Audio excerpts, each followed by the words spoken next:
But, you know, with Floki thinking about every edge that he can possibly get, having a Paladin isn't really that edge. I really think he's going to have to find a way to win in things like this Mage Mirror and potentially the Rogue Mirror later on.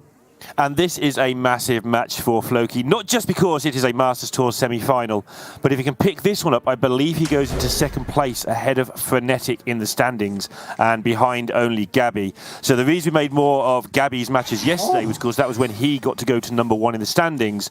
Floki started off, because he's only played 2 Masters Tours, a little bit behind. If he can win this, he can get himself looking very good for a Grandmaster's slot. And look at this opener. Yep, Encounters Flow and a deck of Lunacy with Refreshing Spring Water. Pretty much the holy trinity of what you're looking for early game from Floki, which is discounts, card draw, and maybe even some shenanigans with the deck of Lunacy. Viper does have the Encounters Flow himself, but he does not have card draw. And so when you look at his hand, it's almost entirely reactive and not something very strong, except he picks up the Encounters Flow #2. So the moment Viper picks up card draw, we could see some incredible explosive turns here from Viper. Yeah, I think fireworks is actually the right term. It's not just hyperbole for once now, because that fire will just be going straight at the face. We could see an OTK in 2 or 3 turns' time from a Viper, but he has to get the card draw first. And with Floki playing the Lunacy, he's going to have access to heal, and he's also going to have access to very powerful cards immediately. And he does have the card draw. He is in a fantastic spot right now. Oh, geez. Okay, so already starting to heat up. Viper, by the way, choosing to play the I believe, Rig Fair game, yes. And I like that because we talked about how card draw is going to be one of those limiting factors, knowing that Floki will likely want to be focused on developing on his turn, and it's not necessarily efficient for Floki to be hero powering. So Viper is in a situation where it's actually great. If Floki has a hero powering, that's 2 out of 4 mana crystals when he's already played Deck of Lunacy and the Encounters Flow, meaning that he's not actually developing much and doesn't have many good plays, or he can draw a bunch of cards and really capitalize off the fact that he got his discounts as well. Yeah, I wonder if Floki... Well, Floki does sense him. It's obviously a thing that he's got loads of cards and Viper does not. He has several ways of doing damage that don't involve the hero power, maybe using this amulet, for instance, for one of them. I feel like he's going to try and play around the Rig Fair game with the amulet, and he's going to, Dan, which slows Viper down a huge amount when you're drawing cards from your Lunacy. Definitely. Is going to play these minions in good position to play around Combustion. Very heads-up play and positioning from Floki. And proper sequencing as well, just to ensure that the summons will come in first so he can play his Imprisoned Phoenix and stop it. We don't often see a capitalization of dormant mechanics, but when they do pop up, it is very pretty to watch because that kind of play is what's going to disrupt Viper a ton. It could easily have been a full wipe with this Combustion. Viper still has counterplay. He could Devolving Missiles to try and snipe that mini-mage, understanding that spell damage is a way for Floki to punish him with cards like Cram Session. So I am curious if Viper wants to pull a trigger on that card. Floki's got a guaranteed 2 spell damage in 2 turns' time for this Cram Session, though. So even if Viper does manage to put some temporary setbacks on Floki here, Floki will have a lot of card draw in this deck, the way that it's built, and also, yeah, he has that Cram Session backup. With the Libram of Hope already in hand, Viper's going to have to... Yeah, I think he's just got to panic now and start digging when he really doesn't want to. He wants to save and try and get more out of his cards. He just can't afford to. Ring toss? Okay. Netherwind Portal, a very nice one to disrupt your opponents as they're playing a bunch of spells. And then I guess it's all whether or not he believes that he wants to get Mirror Entity for more tempo. Oh, I don't know if the Ice Barrier is really important, given that burn is just often the way you can win. So I'm anticipating either the Mirror Image or the Oasis Ally here. Or Mirror Entity, excuse me. Mirror Image is no longer in Standard. Once again, choosing an efficient way to stop Viper from proccing that fair game. This time with just a fireball to the face. He's going to do it at some point anyway, so choosing to do it now. And next turn could be a big one. We saw Floki take Evocation as Rogue earlier in the day, but I'm not sure if he's going to be so keen on it as Mage. He's got too many other things to do with limited time. Yeah, I mean, right now Floki is just pouring on the damage. You can see the value. A little bit of a punish on Viper for not dealing with the spell damage minion, the mini-mage. And I get where Viper's thinking. He might need the devolving missiles. There are going to be potentially really powerful minions like the Guardian that comes out. Remember that Floki is not really playing with the usual amount of resources. Viper has to prepare for potentially the worst if your opponent summons a giant minion that needs to be dealt with. Now, Viper does look up an opportunity to pick up this Font of Power. However, I do wonder if Evocation is crossing his mind at all, given that he is looking for more meaningful ways to spend his mana, and Font of Power could whiff pretty hard if it just gives him some low-quality minions. Yeah, it doesn't tend to whiff too badly. That's one of the great things about the font, but Evocation gives him access to that card draw, but Font of Power is kind of guaranteed card draw in the position he's in. He needs to get lucky as well because he's so far behind, so give himself a chance to find cards like Raz in there, which he misses on, but still gets an Astroman, so that might be a card he wants to immediately play to get rid of, to try and find a way to high roll is the only word for it, I think, to try and high roll his way out of this game. He's going to need to. Viper finds a Firework Elemental and an Astromancer Solarian on top of his Conjurer. Okay cards, but not exactly what he's looking for. Floki picks up more direct damage, Piercing Shot. Another opportunity to drop Mini Mage. He goes for it. And draw a bunch of cards. This is starting to get kind of out of hand here because now Floki will be able to refill his hand, basically. Yeah, I think he's just paying a tiny piece of attention, not that there's much he can do about it here, to how much damage he might take next turn. I know that sounds ridiculous, but you're up against somebody who's done a lot of Incanters flowing over the course of the last few turns. Wow. And has 7 attack on the board. Oh my gosh. Wait, is that? I was kind of counting how much damage this Piercing Shot does. 10 damage. Pew. Oh my. It's just a ton going on here. And Viper does not have the answer. It's guaranteed. I guess he could if the devolving missiles has to hit both of the stealth minions. If it doesn't, then that's really bad news. But maybe he could pick up something else to help wipe it if he finds AoE.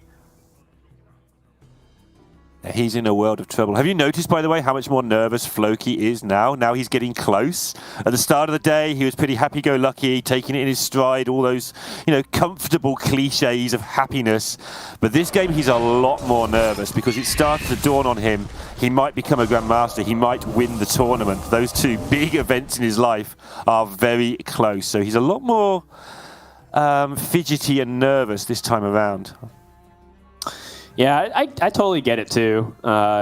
He's very close to be able to reach a important goal of getting into Grandmasters and putting himself in contention for that spot. And he's going up against a Europe Grandmaster and a quite intimidating one. Viper is a very strong player. Rundor for a desperate attempt to stabilize that 1-3, end up surviving, or rather the inability to trade is a significant deal. Floki can actually buff it and push a little bit extra damage, but he does miss a lot of damage from hand now. He's got a lot of decent tools, but no lethal. Which is bizarre given how much he's drawn, but this is the one thing about having the deck of Lunacy early. The good thing is you get all these amazing cards. The bad thing is you sometimes have to wait for the actual win. You don't get to just point everything at face very often. You can get some burn, but more often you get this sort of weird set of minions that play out. And he really doesn't want to play this. He's doing everything he can to resist playing this Libram of Hope. Because even though it's an 8-8, the healing is very, very useful a lot of the time if things go wrong. Yeah, and you can see just how painful it is that Viper still hasn't been able to capitalize off the rigged fair game. Floki doing a great job having deduced that it's just that secret as a possibility. makes Viper's plays very limited without those extra cards being drawn. He does have the Arcane Intellect. Let's see what it draws here, assuming that that's what Viper wants to do. I mean, he needs to try and get some sort of crazy lethal, some crazy 2-turn lethal. He really needs to find Spring Water to try and get some mana out of, and he's found none of those things.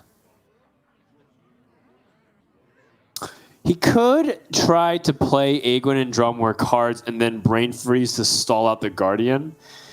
However, he doesn't have a way to deal with the 1/3, so the Rig Fair game is still going to be inactive. But I like that because the only way he can win potentially is something like his Astromancer Solarian, or just drawing a bunch of cards and all of a sudden whipping out a bunch of bursts from nowhere. And burst it is. Look at how much damage he has in the hand. He's very close to be able to find a huge, big swing turn. The issue is whether or not Floki can end this game very soon. Yeah, we need to keep an eye on the combination of spell damage and potential burn in the hand there, especially if Viper can generate some mana next turn with the Spring Water. A Fireball into Spring Water into a second Fireball into a Prime somehow with 14 mana on the turn. It's not quite possible, but maybe you can get one Fireball and a Prime off. Yeah, I mean, you're looking at things like Mask of Cthulhu. Is that ever going to deal damage to the face when Floki can use a Libram of Hope on his own minion, then Psyche Split it to get a crazy amount of stats on the board? This is so much to overcome. And Viper has to hope that this Astromancer Solarian Prime could do something huge here. Yep, 4 great spells and a potion he needs. So he can have 5 great spells off the second one. So the Combustion is interesting as a pickup. It is, but I don't know. I wonder. I'm trying to see if there's any play besides Solarian Prime. I think Viper's going through the same thing. Is there like an opportunity for perhaps use just double Fireball to be more consistent? Floki clearly does not have a lot of damage. He's doing the hero power push 1 every single turn for the past few turns. So this puts him in a situation that Viper recognizes that if there's a way for him to swing the board, he could use Astromancer Solarian when he has an empty board and potentially just capitalize off of the random targeting when there's only one target, that's Floki's face. And even if he's playing the Solarian, does he want to Combustion first to take off these Divine Shields, or does he want to not do that so he's got a mana in case he hits a potion so he can play the second Prime? There's a lot to work out, even if he's decided he's playing the Prime, but he is going to go for the other method and start trying to blow the things off the board. Yeah, and so the double Fireball is going to clear off a good portion of stuff. It's definitely not the ideal setup here for Viper, who has to trade all of his stuff here, does not actually get the benefit of Astromancer Solarian Prime getting that death rattle, but you know, survival is the big priority, and then he could capitalize off of Solarian Prime. A good almost board clear here from Viper. I get it, you know, his burn is unlikely to be able to go to the face for the win. Is this a glide coming up? He's just going to dump all the things on the right-hand side and glide, or is he going to save it for a little bit longer? That's interesting. Gliding to, you know, refill his hand. It's a card that actually got a ton of hype when it was first revealed, but has since been quite disappointing. We'll see if Solarian Prime delivers that hope or will be equally disappointing, as Viper will be casting these random spells here. He's trying to point at all the minions he can. The 8/8 seems to not be there. It looks like he can attack onto the left if that arrow's anything to go by. We shall see, I guess. Oh, Mask of Cthulhu. Just a little bit too shy of clearing.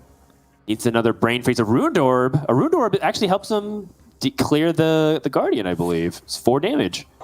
Yep. Another bit of potion. Oh, he's gonna go. He's gonna use the Ring Toss. Part of me thought Potion of Illusion with another opportunity for Astromancer Solarian. Look at this though with the glide. He just gets to ruin all the cards that Viper just picked up and refill his own hand and kill off the Prime. Yes, that's right. And also, you know, they don't keep that same cost when you shuffle something into the deck. And so Viper looks to the skies. The prophecy has been fulfilled. Eat your heart out, Reddit. See, Glide is insane. Glide sometimes in the combo Demon Hunter is actually quite good right now. It's more of an occasional utility card that you pick up. But yeah. That's game.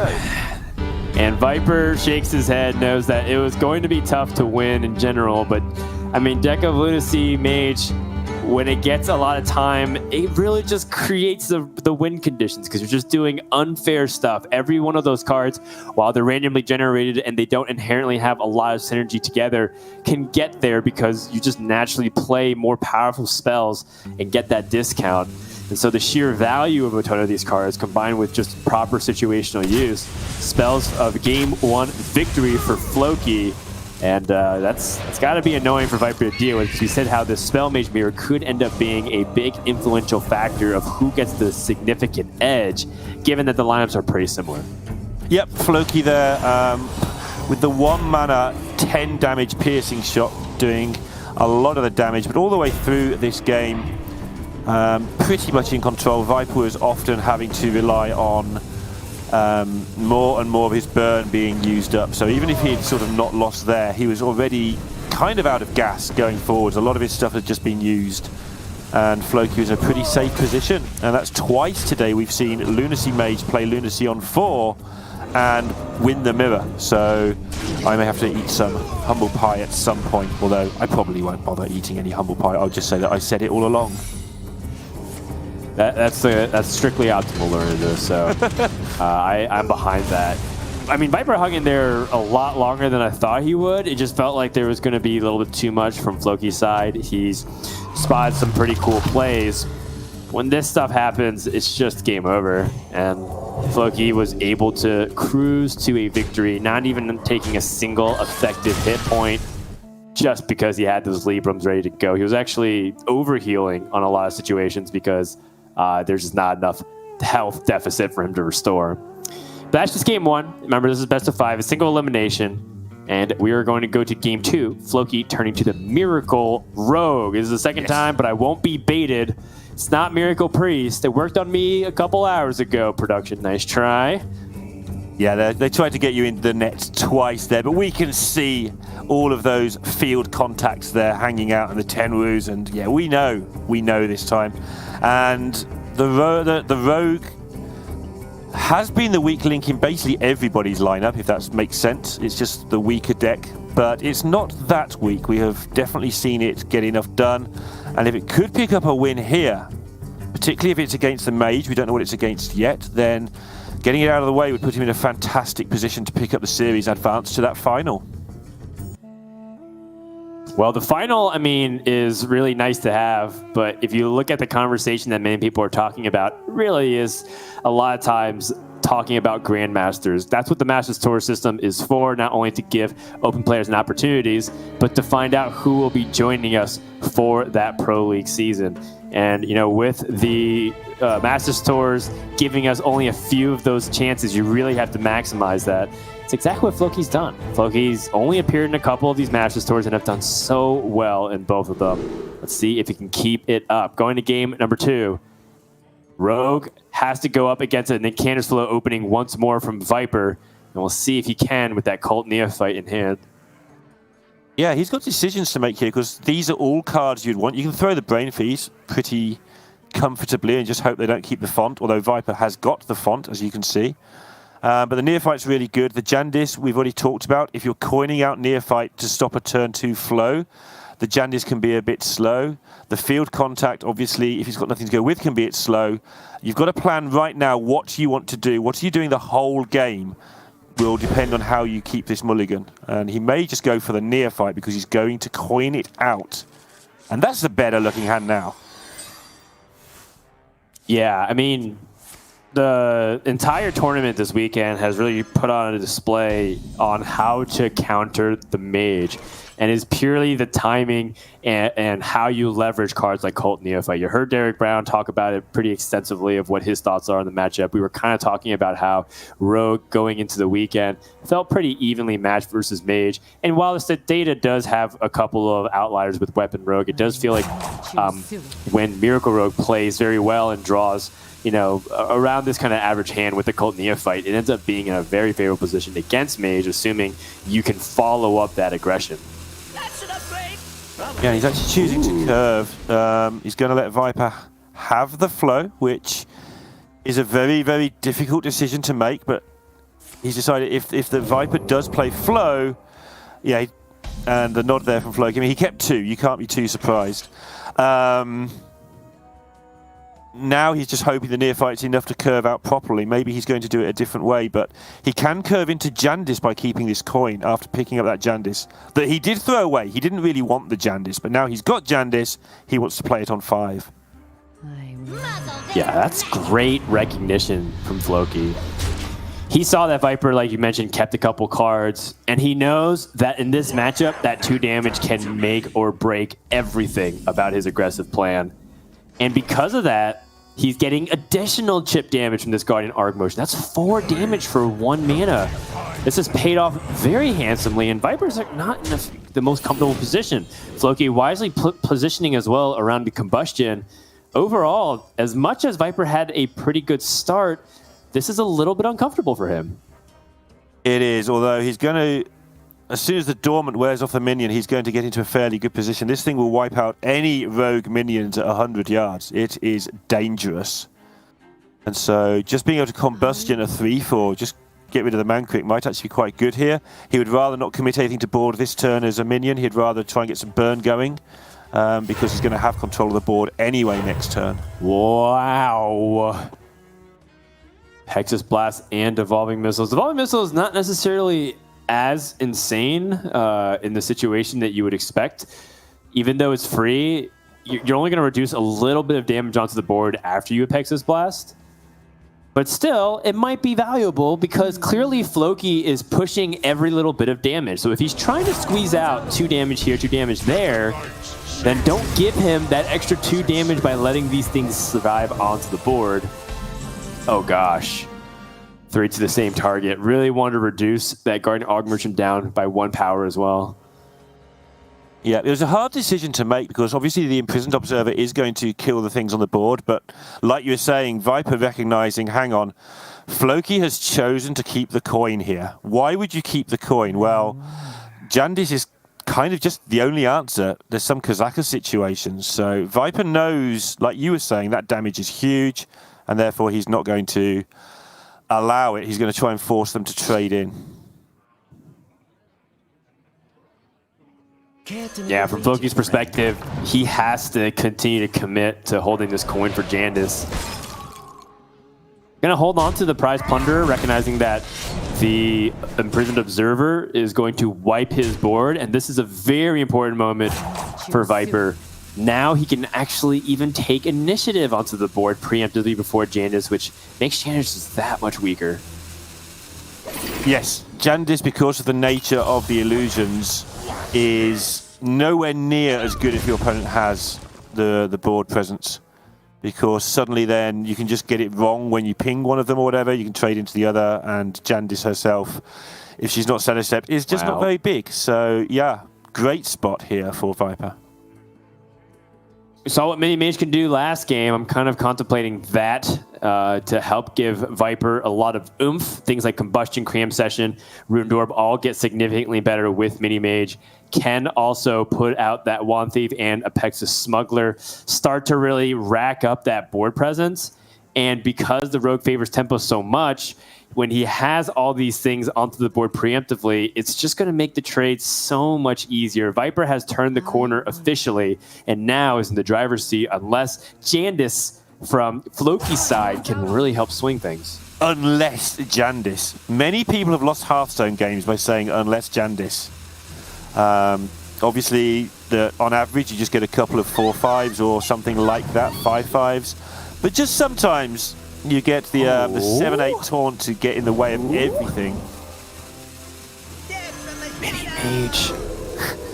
And the Enchantress Flow that was generated off the Runed Orb. Woof. Here we Floki go. fans hate to see it. Now has to decide when he wants to contact the field for backup. Soon. Yeah, very soon. Yeah, I think the Jandis is just, it feels really weak. If you end up getting a choice where there's no taunt, your opponent can very easily take it down. Mage already has a much better time versus Jandis because of their hero power access, so they can ping off whatever minion they don't have, or, you know, just clean up Jandis very easily without having to commit anything. So Floki's going to get to the drawing board. Wand Thief finds okay stuff here. Font of Power he's going for. He does get to keep one minion from that, and if he gets to his whole deck, maybe he gets some value out of it for 3 minions later. It's huge. Prize Plunder allows him to clear the board now. Okay, he's going to go for a little bit extra value. I like it, actually. The Wand Thief. I don't think the opposing Wand Thief is that big of a deal to remove. Potion with Jandis? It's a bit baity. It's a bit baity, but at the same time, I kind of wonder what the Devolving Missiles could hit. It's not really a deck, you know. Viper doesn't really play many minions. I guess for him, that's the way to answer the mini-mage. Yeah, he's got to get that mini-mage. It's hurting him. Every spell doing extra 1 doesn't sound a lot, but we learned last year how good spell damage actually is. I think it took us a long time as a community to catch on to the fact that spell damage is nasty. No, it's a good point, and when I think about it that way, Devolving Missiles makes a lot of sense. You know, and he also ended up drawing another field contact, and he has Font of Power, so he does have resource generation, and you don't really need too much more redundancy in that because you have to be able to answer your opponent. Mask of Cthulhu clears the board, pushes a little bit. Yeah, and if he can spar here until turn 8, which he might not be able to do, in fact, he's not going to attempt to. There was the opportunity to 10 Wu and Jandis, but he's just going straight for the Jandis now. Ooh. Well, it's a little bit tricky because the Fleet Hoof can end up rushing right now. But if he rushes, then Viper will know, or rather, if Rustin doesn't die, Viper will know which minion he just needs to hero power. So he's just going to take the trade while he can. Funny enough, the attack the random enemy can actually hit the mini-mage as well. So Floki does actually have a way to deal with the mini-mage without the Devolving Missiles having to be played. That being said, he would love to be able to force that 5 damage into the face. 21 isn't a low total, but 11, if this thing can hit face twice, suddenly becomes pretty terrifying. What to do? Cram session, drawing more cards. If free Enchantress Flow, sure. Yeah, all your spells now cost -7. You gain mana each time you play them until your deck explodes and you can confuse the software. Of course, this is getting ridiculous. Time runs out on me. Yeah, at this point, Viper is just going to overwhelm Floki. In the next couple of turns, finds a stealth minion. Just not what he wants to see because that's extra form of damage for Floki. It's not 5. 5 is a lot more than 3 in this case, but still, Viper is not pleased to see the result of that. It's kind of 6. The second one connects as well. It's unlikely to, but it might. Right, so Floki just concentrating on ordering here. He's got a lot going on, so knows he's going to devolve, does that while he's working out the rest of his turn.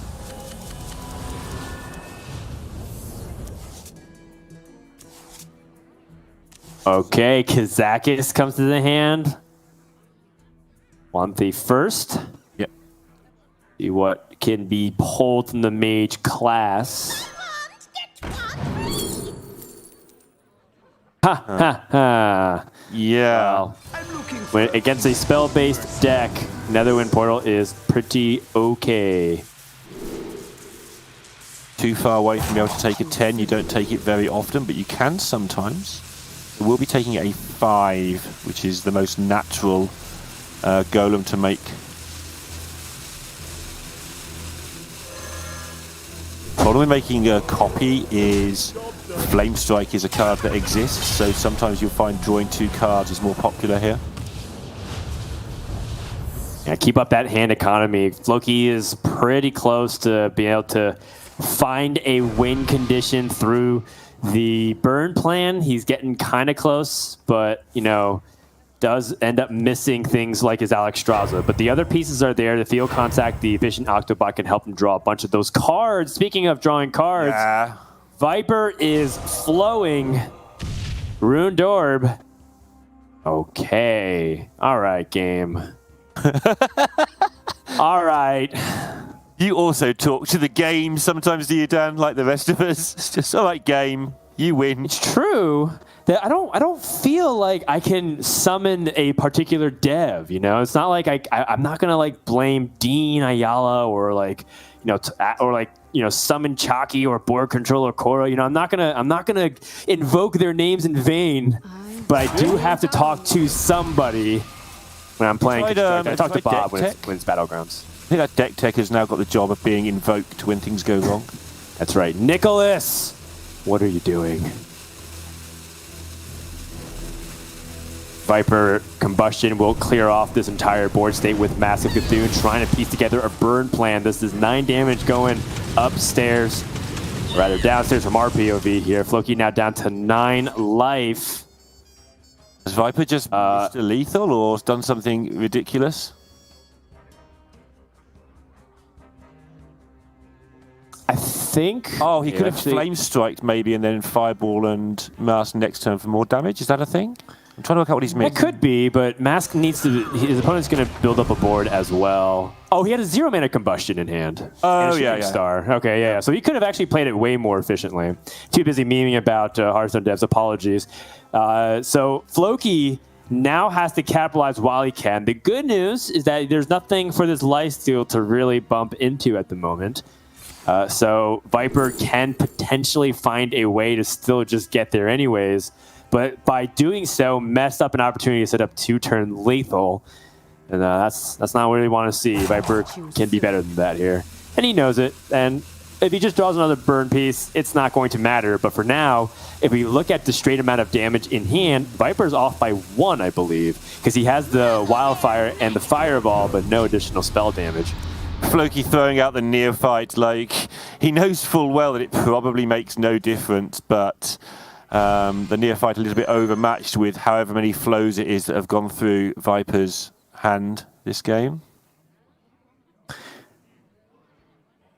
Well, it did matter a little bit, right? Because I think he could have... Oh, no, he couldn't have killed him because he doesn't have 10 mana. The Wildfire, Fireball, Raz, Phosphorus Spur would have been lethal, but it cost 10 if he didn't play the Cult Neophyte.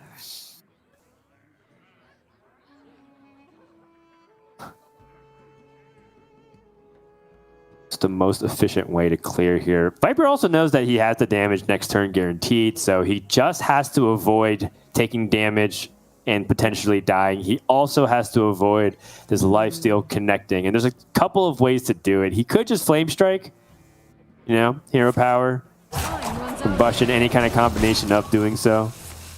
I think what he's trying to do is use as many cards up weirdly as it sounds in his hand, just to make some space just in case. That's kind of a habit you end up getting into in Mage, is using cards slightly inefficiently almost to make sure there's room for your other busted cards.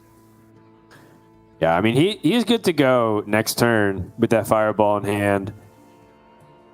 And from Floki's perspective, there's really not much that he can do to stop that. I mean, I think part of the reason why is Viper is aware that there is still 1 Mage card that Floki hasn't used, so he's still keeping that in mind when he's doing a lot of these plays. But there's one thing that we know Rogue still struggles with. The only card that can really disrupt is Alexstrasza, and Viper was playing around that, I believe, by trying to make sure that he has minions on the board in case Floki Alexstrazzas himself. Yes, yeah, that was absolutely the reason, I think.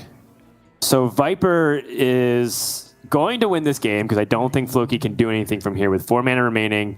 Can't even really clear the board off, I believe. So that's going to be the end of this game here. Floki's going to count down the final seconds here and see if maybe he can do something. I'm wondering if Efficient Octobot actually gave him that ability to clear, just because he has a full hand and a discount can be relevant.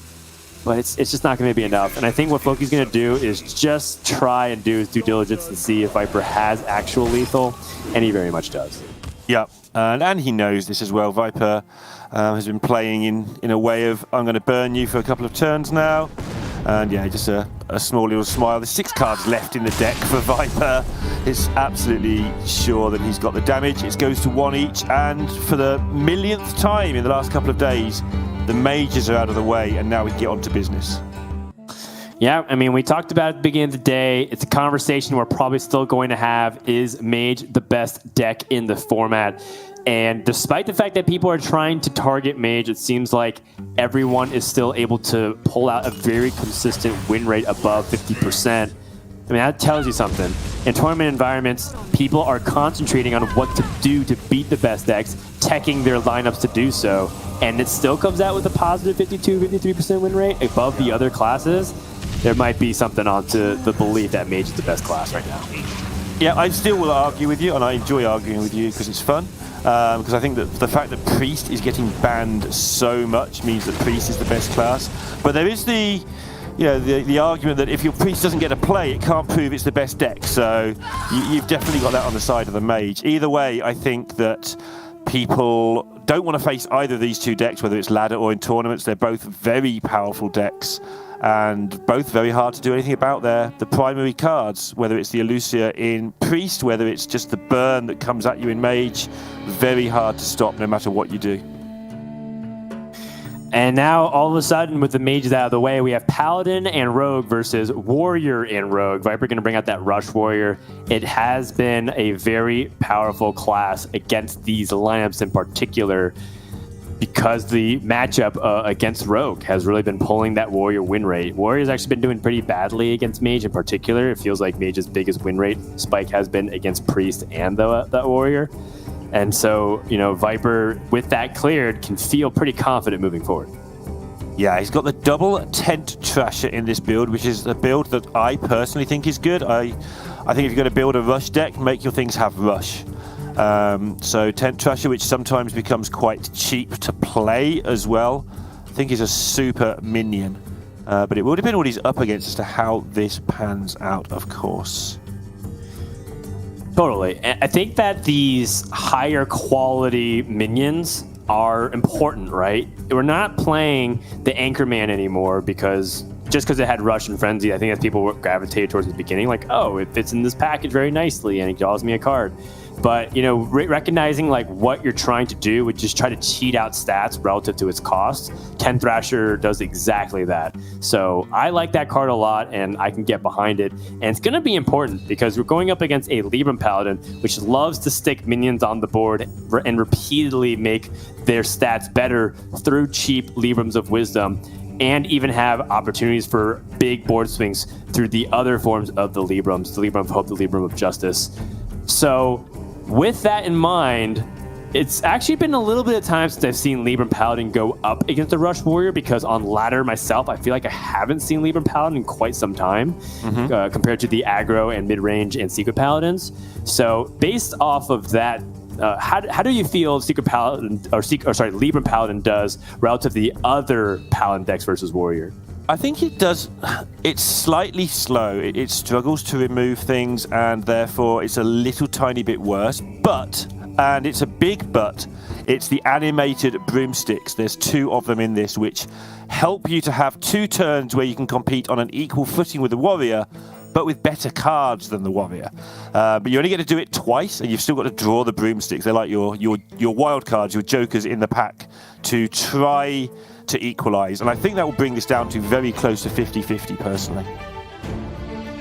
Well, if you were to go based off the data, Neil is pretty much on the money here. It's a little bit tricky because a lot of the Libram Paladins out there also play the secret package. It's all quite incestuous, if you will. They're all sharing cards amongst each other, and it's like really difficult, I believe, to identify. Is this a secret paladin? Is this an aggro paladin? Is this a secret aggro paladin? Is this a secret Libram paladin? Is it just Libram paladin, or is it just mid-range paladin?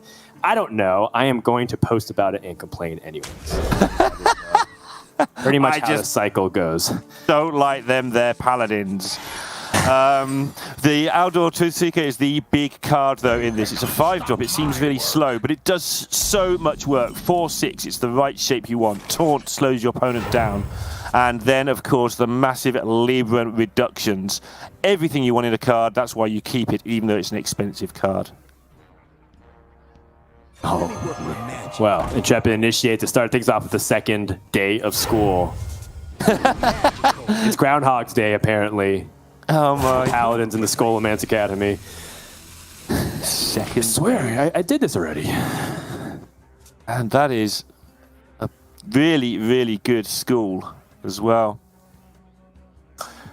Yes, the Initiate is really powerful. No one really needs to, go beyond the fact that a 1-mana 3/2 is really strong. I mean, sometimes they're strong enough that warrants a downside, but in the Intrepid Initiate's perspective, there is no downside if you just be able to play another 0-mana spell and get some reasonable board presence here to start things off. Viper has to debate if he wants to answer this or not. He could just play Bumper Card, let his opponent trade into it, use Dark Moon Riders, clean up the board that way. But either way, he does have to evaluate whether or not his Crab Rider is just going to be threatening the board or trading. He could also play Crab Rider just on the board right now. That is opening himself up to get punished by a 2-mana buff. He may also be looking at what he wants to do with conditioning here. Okay.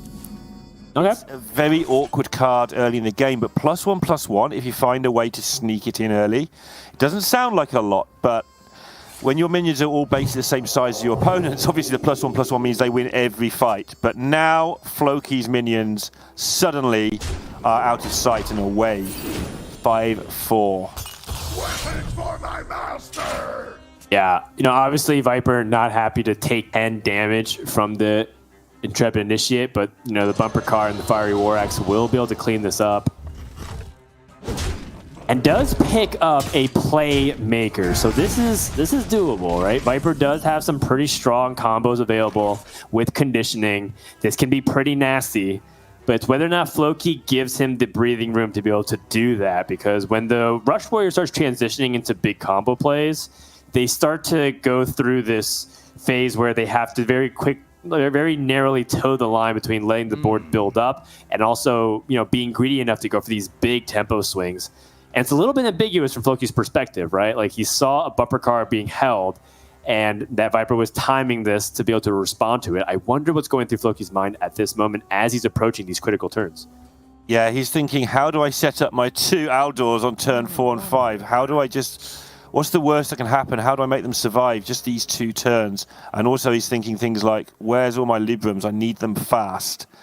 But I think generally he's just being very methodical and taking care. Viper, on the other hand, has got the Tent Trasher available next turn, which is going to allow his conditioning to tick up on turn 5 and get a lot of work done on these Dark Moon Riders. Yeah, well, the Outdoors can come out the following turns in succession and immediately start jamming the Librams. Floki deprioritizing playing minions onto the board for tempo. Obviously, does not want to overload, so that has to be ruled out. Cards like Blackjacks are not that important, so I guess from Floki's perspective, might as well capitalize on that hero power, since the 1/2 and the 1/1 does not make a significant difference unless Viper is committing to his Dark Moon Riders, which I believe would make Floki happy anyways, because that's minimal value that you can get off of a surprisingly valuable resource. Yeah, absolutely. Because the way the deck is put together, they often are not 1/1s. They're often significantly bigger than that. We saw Blythe earlier just keep them in hand for so long until a situation came where they could come down and clear the board by being buffed by different angles. And we're going to see similar here with Viper. They're going to be large when they hit the board. Yep, everything's been building up towards this. One of the criticisms against bringing a deck like Libram Paladin you're quite linear with what your game plan is. It's pretty much just this. We're set into motion now. Floki is starting to hit his stride, which is to just play minions and use Librams on them. And now Viper can strike back. Overlord run back hits the board. These are going to be big minions that are going to get buffed, and they get duplicated. This is going to be very difficult for Floki to handle without a Libram of Justice. Yeah, the same exact thought was going through my mind. He's set the ball in motion for this double Truth Seeker, and he's just got no room to do anything interesting. Obviously, picking up Carriel's giving him some options now, but he's fighting back against what's going to be a huge board next turn. He playing 1 minion a turn doesn't cut it. That's not going to be enough. He's got to find something else. He's got to divert from the plan, I think. Yeah, I think so. You can't let your opponent buff up repeatedly. He does have ways to fill up his mana. Cariel hits the board, and Aldor Attendant can also be played alongside with it, or any of the other 1-mana drops. I'm starting to consider about how cheap the Librams can get with the Libram of Hope, so I do like that. Yeah, just looking, I think, at the hand of Adal briefly there, because he could have buffed the Cariel out of range, but I just don't think he minds this trade. If it happens, it happens. He doesn't see it coming anyway. He knows that it's more likely that these Dark Moon Riders are just going to come down and trash his board anyway. Well, I mean, Viper has conditioning and can play pretty much any combination of cards. You could talk about Samuro. You can convince me that Sword Eater is correct. But, you know, either way, he is in a very good spot to start leveraging his damage and start finding a way to overwhelm the Paladin. Like we mentioned, Libram of Justice is often what you are thinking of when you're building up a big board versus Libram Paladin. And so Viper is also somewhat testing the waters. You know, he knows, Viper knows that Floki knows that he's holding buffed up Dark Moon Riders, and that's something he has to be mindful of. But, you know, can Floki afford to take 8 this turn? I don't think so. And this is one of the situations where Libram Paladin, their plays are heavily telegraphed. This is the only thing Floki can do. Yeah. He did nod a little bit when Lady Liadrin was drawn. At least it gives him a plan going forwards. He's picked up the Libram of Judgment, which is now corrupted. That's a lot of health swing in both directions. So he has ideas, but the trouble is, like you've mentioned a couple of times, they are so linear that the cards need to do the work, because there's not much the player can do to change the outcome. Which is fine if the cards do the work, and they have been doing the work. And right. Well, Viper can just get past this very easily through Playmaker and the Dark Moon Riders.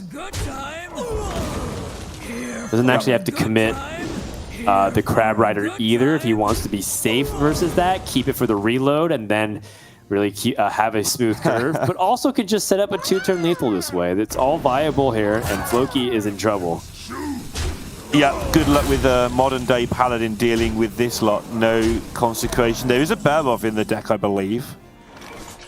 And there is the Broomstick, but it's just not got enough friends. I know how it feels. Poor Broomstick. Well, does have a couple of minions to play with that Broomstick. Libram of Judgment can also come out too. Is it not enough? I think he should be okay, because all of these rushers should be able to at least pick apart everything and keep him alive. He also has the Libram of Wisdom, so he can keep trading up. Don't forget about that. That's true. That is very true. So yeah, the fact these are big riders doesn't matter so much. Yeah, he just has to trade up, but I think he still isn't in the clear yet because he can't kill off everything. Let them move quickly. 8-8 goes into the Crab Rider. Libram of Wisdom into a 3-attack minion trade into a 4 health. Oh, he wants to kill Playmaker. Yep, that is a priority as well.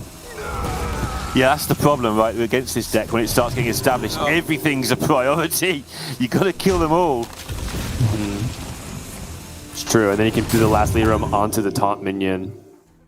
Floki may have missed the last attack that he put queued for his Blackjack Stunner, which looks like to be the case. But he's done a great job to fade the aggression so far. And this is his big stand, because what's coming next is very powerful. A Lady Liadrin opportunity.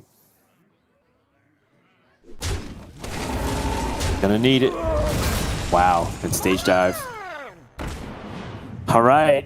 I mean, Viper setting up that lethal once more. It's not within Alexstrasza range, just narrowly outside of it. The Barov that he could have done with last turn. Okay.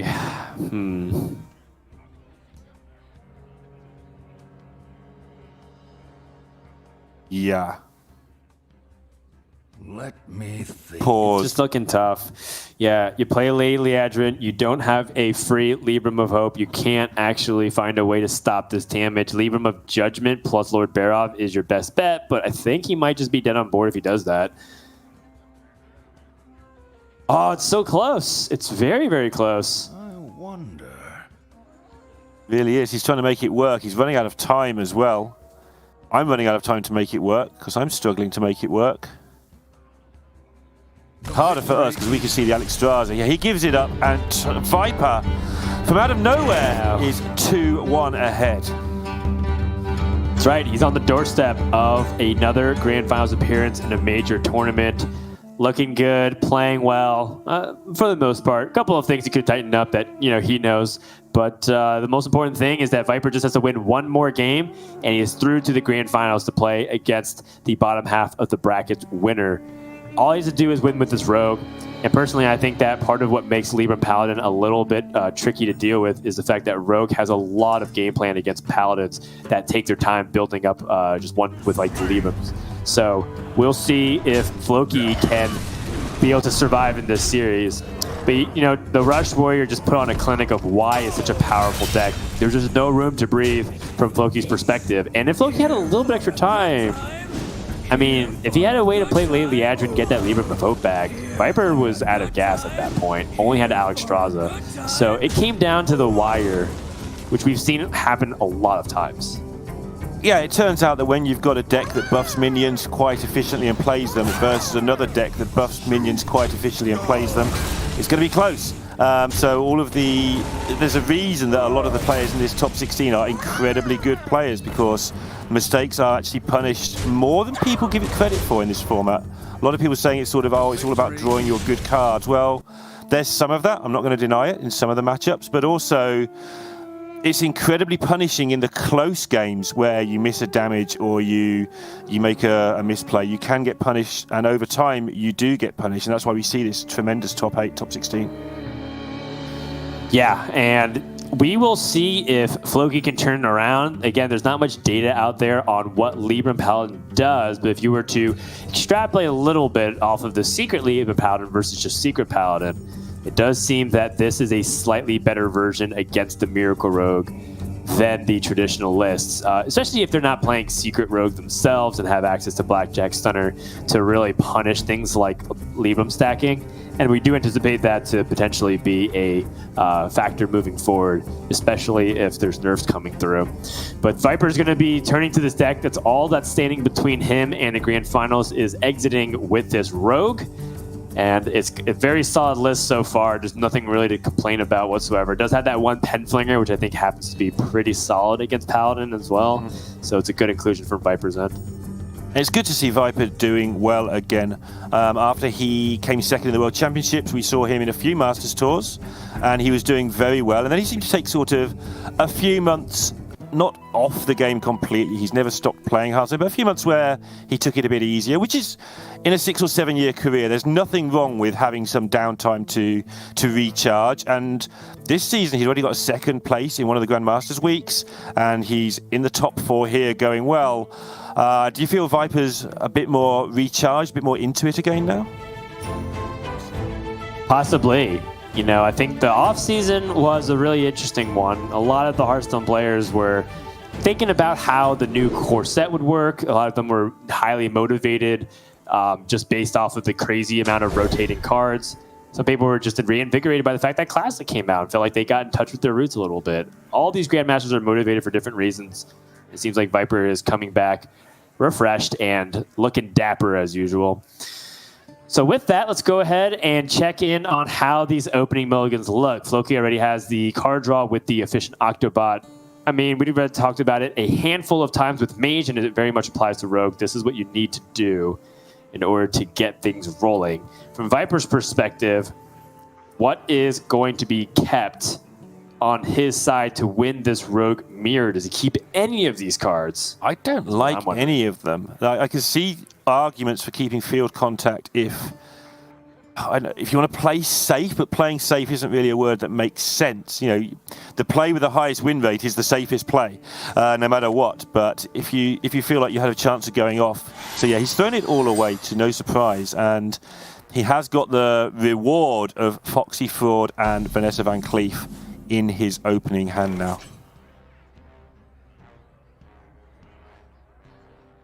All right, well, Floki came.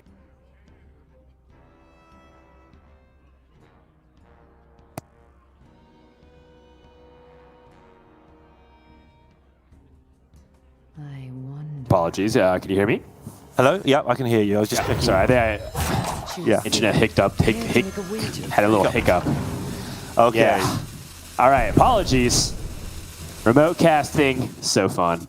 All right, well, Floki ends up going for a card draw. We've seen a lot of people coin out the Efficient Octobot here and instead prioritizing the Foxy Fraud. Any thoughts, Neil? Care to make a wager? It just sort of fits the situation better, I think. He hasn't really got many cards yet. He could be more greedy with the Octobot. He saw Viper full mulligan, so he thought he had time to make this play.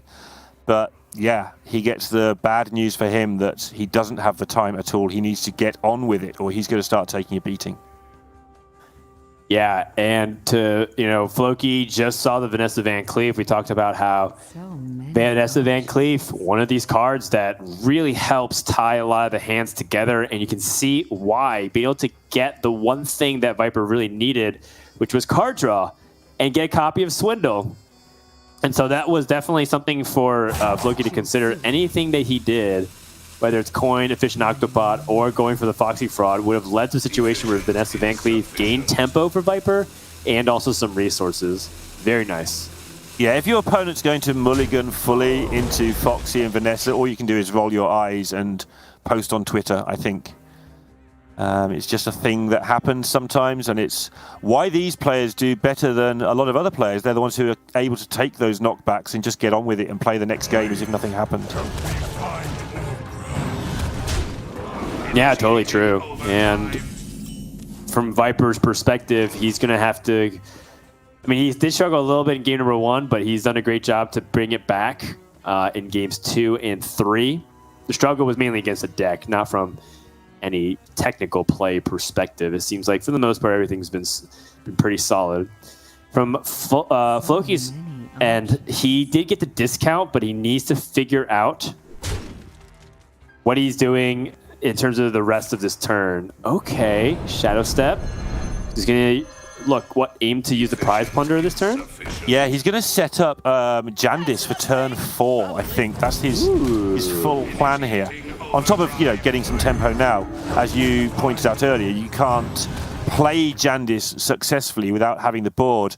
And he's going all in on this turn 4 Jandis with his whole hand basically being removed here. And hope that carries him. And honestly, I think it might well do. I like it. I think this is really well done by Floki, getting Jandis down to 4 mana. And now Viper has to go for a greedy play, rack up resources, and hope that his swing turn can be just as powerful. And more importantly, hope that Floki doesn't have extra ammo, and that Jandis comes down. Oh, look at this. He even gets to get his free Alex Straza out of the forward wing. That's brutal. That is so brutal. Really well done and set up by Floki. That was a very impressive turn 3 into turn 4 setup. And Viper is now going to have to hope that he can do something equally powerful. And he's just behind. He's 7 minions behind. 10, 15, 18, 19 damage represented with the dagger next turn. Yeah, more. Because he might get 2 attacks out of the 5/6 in some circumstances, plus the stab. He can potentially brain freeze his 5/6 and get another attack into a random enemy, which could well be just the face. Also true. Care to make a wager, friend? Drawing cards. Hoping he finds some way to be able to get out of the situation. I think Prior's Plunderer is the key. Usually is. Not found. Out of step. Care to make a wager, friend? Still digging through. Still not finding anything. Might hit the shadow step one more time. Hard to say. Too soon. Oh.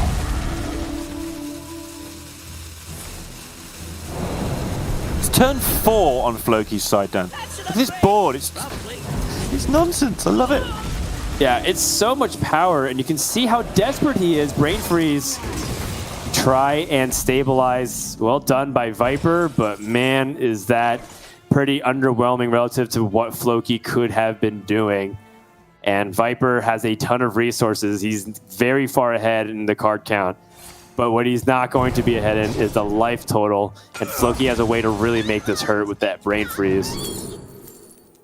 Yeah, and remember that Floki will get a guaranteed Alexstrasza. If Viper manages to stabilize by killing off the board, then Alexstrasza is going to be coming. So all he has to do is get Viper down to 8. Which sounds like, oh, he's on 24. That's a long way, but he's guaranteeing 5, 8, 10, 12 here. I mean, that's putting him down to a very critical amount of life total, right? Now it's like Alexstrasza plus a Wicked Stab.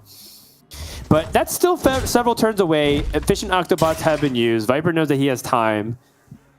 And a lot can happen between now and when it's 9 mana and Alexstrasza. So, you know, I think Floki, as much as he set up himself pretty well, he might get really close and then start losing it because Viper has another big discount turn possible with the Efficient Octobot and the Penflinger to activate it. Yeah, he's going to gain like 9 mana or something ridiculous here. It's a real cliffhanger. So stay tuned after these messages. No, let's carry on. He's going to draw basically the whole deck and have lots of mana left over as well. Oh, can he turn it around, Dan? He's going to start doing it right now. He has a Wicked Stab for the 5/4. He can most likely deal with some of these other smaller minions if he finds... he actually can, because the Penflinger will come back. Penflinger can take out the Prize Plunderer. Cult Neophyte also to help stall and make sure that his opponent isn't playing a lot of powerful cards. Yeah. Obviously, Viper knows about the Alexstrasza, the way that this has worked, so absolutely. Oh boy. It's like Viper was really hoping to hit. Oh, did he get the card off in time with the Wild Thief? He did. No. Oh no. Well, now he's going to be put within the range of Alexstrasza. His card draw source has been doing a great job getting him deep into the deck, but this is not really the situation that Viper wanted. Not at all. Obviously, Floki in a bit of a pickle here because which of these combos do you use? So he's got to work out how he wants to trade and work backwards. But he would love to make sure he gets 4 damage done, but he may just not be able to. There's too much stuff here that needs removing. And Brain Freeze and One Thief, pick one. I think I want to One Thief and get the card off of that. Brain Freeze isn't super impactful unless you're really looking to trade a minion or rather maintain a minion. And the minions that you're protecting to do so are like one attack and 2 attack minions. So I like the spell here. Refreshing Spring Water. Wow. He draws 2 minions, but at least it helps him draw cards. Trading onto the board. Yeah, but next turn he should be alive still. Got to do 2 more damage. He's got to survive 3 turns. Sounds easy, but it might not be. Viper has a lot going on. Well, he does have his Alexstrasza in hand now. One thing I realized is that he has access to additional mana crystal before his opponent. And so what he could do is just on turn 9, Alex himself, in anticipation of what Floki wants to do with Alex Viper. And so Viper is in a very okay spot, assuming that Floki doesn't have anything else besides that. He knows Alexstrasza is in hand. He knows that Floki has drawn two more minions.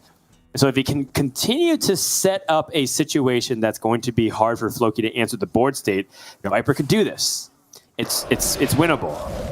I think it's more than winnable. I think he's turned the corner. But it's definitely possible for it to turn back the other way. But that's not the pickup that Floki wanted, and he knows it. Yeah, especially since Guardian Og Merchant has potential to wipe the correct minion. But it's very likely that Viper had chosen Waste Ward, and I'd be so hard-pressed to believe that he chose his 5/6 Elemental instead. That would be just so galactic brain that I would probably lose my mind if he's like anticipating Floki to use things like a Guardian Og Merchant, which was not in the hand at the time, and he has so many cards remaining in order to play around that possibility. Floki could also guarantee a kill by just hitting the Janus or reducing the board power by 2. That's a very reasonable way to go about it. But either way, this is a very good opportunity for Viper to twist the twist the knife and really make it hurt here. Oh, I think Twist the Dagger is probably better as a rogue, to be honest. Yeah, fair enough. That works quite well.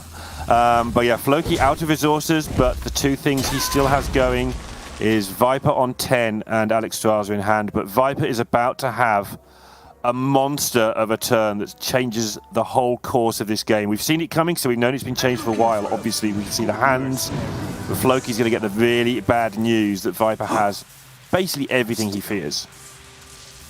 Yeah, I'm looking at Lifesteal immediately as a potential high impact effect. If he can deal 3 damage, that's 6 life gained. He can also get the ability to buff his own board as well. I mean, these are all pretty solid options. He has a wide board immediately, so it's a ton of stats. When you say summon a copy of this, you're getting more than that if you're able to buff 3 minions onto the board, and Viper already has that.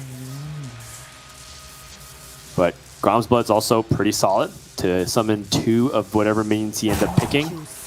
Hurry up! He's already roped 1 turn in this game. He's got like 1 million cards in hand.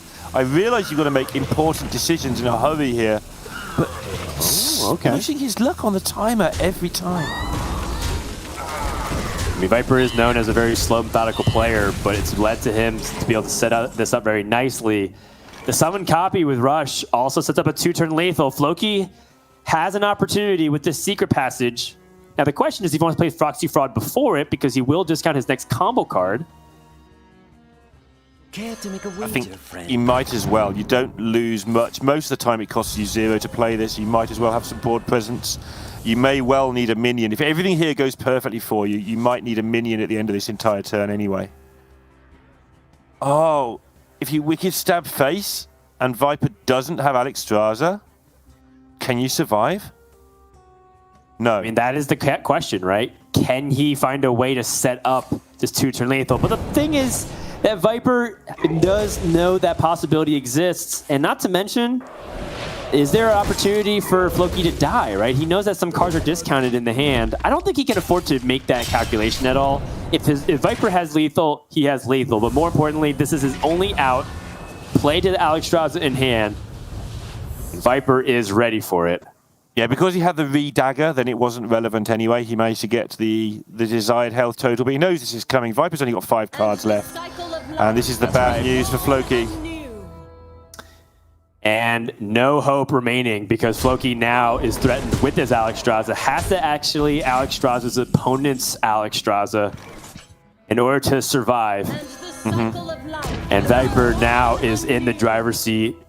9 on the board. His Wicked Stab now does an extra 6. That is lethal. He has done it. Viper has turned around a brutal game 1 into a 3-game consecutive victory and will be going to the grand finals of Masters Tour Orgrimmar. Amazing scenes here. with Viper reaching his second place this season, but one was in Grandmasters. This is the big one. There's a lot of money for reaching this final. And Viper, I don't think was on many people's radar and absolutely should have been going into this tournament. But he's made it. He's into the final, and what a final it should well be, no matter which person he ends up playing against.